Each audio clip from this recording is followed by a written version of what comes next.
Let me get a little sip of coffee, please.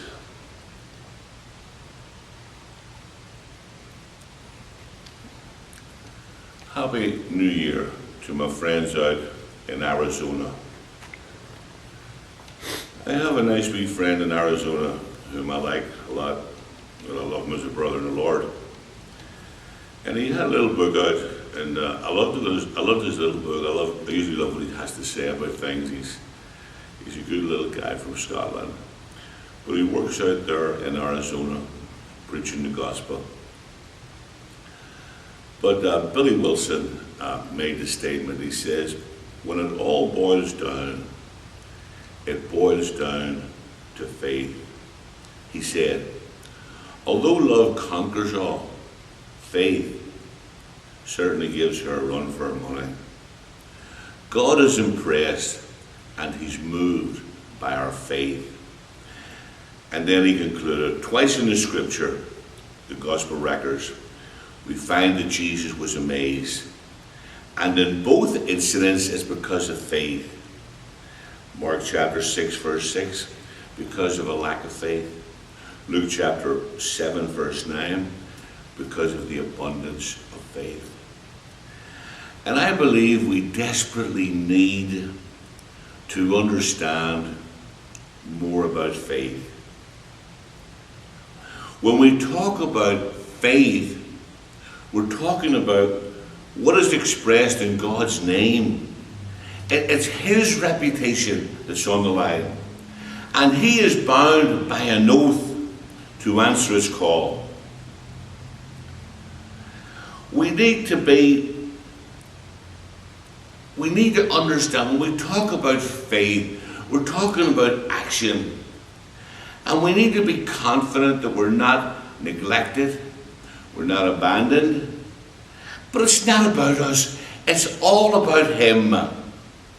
Faith has brought down fire from heaven. Faith has brought bread from heaven. Faith has brought water from rocks. Faith has brought nations from disaster.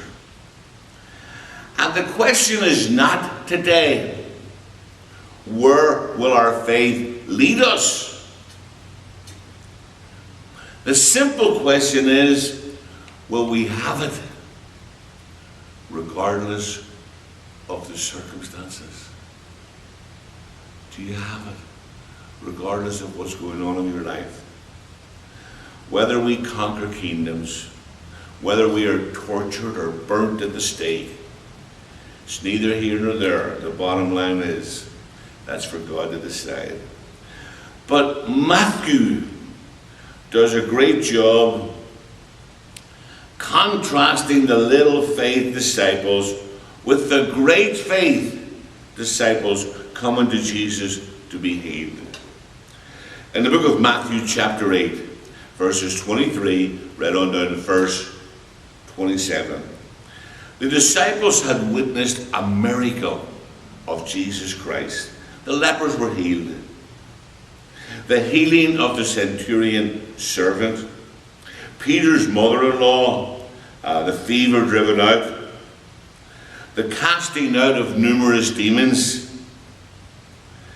But even then, they had trouble believing. They were questioning. They were wondering what's going on here. And as Jesus went about performing miracles for others, they were being personally challenged. When called to apply their faith in personal life, their faith was lacking. Their faith was lacking. That's why he said to them, O ye of little faith. Where's your faith? Have I not taught you these years to rely on me, to trust me? Did I not tell you the battle's mine, victory's yours? Did I not tell you it's okay? The scripture says in the book of Matthew 8, he got into a little boat with his disciples. They followed him. Without warning, there was a furious storm that came upon the lake. And the waves swept up And they come into the boat. Where was Jesus? Having an afternoon nap. And the disciples woke him up. Lord, save us. Do you not care that we drowned? Verse 26. You ye of little faith. Why are you afraid? Why are you afraid? What can they do to you? All they can do is kill the body. They can't touch the soul. Why are you afraid, O ye of little faith? And then verse 27, he got up and he rebuked the winds and the waves, and it was completely calm.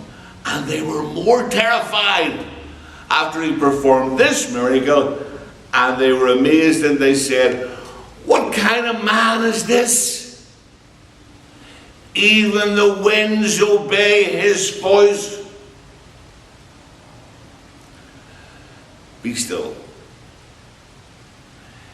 He rebuked the winds, but only after he rebuked the disciples for little faith. God, give me more faith. Give me more strength. Father, I want to be more Christ-like every single day. Give me more faith. Lord, help my unbelief. Have a wonderful, wonderful week. May God bless you.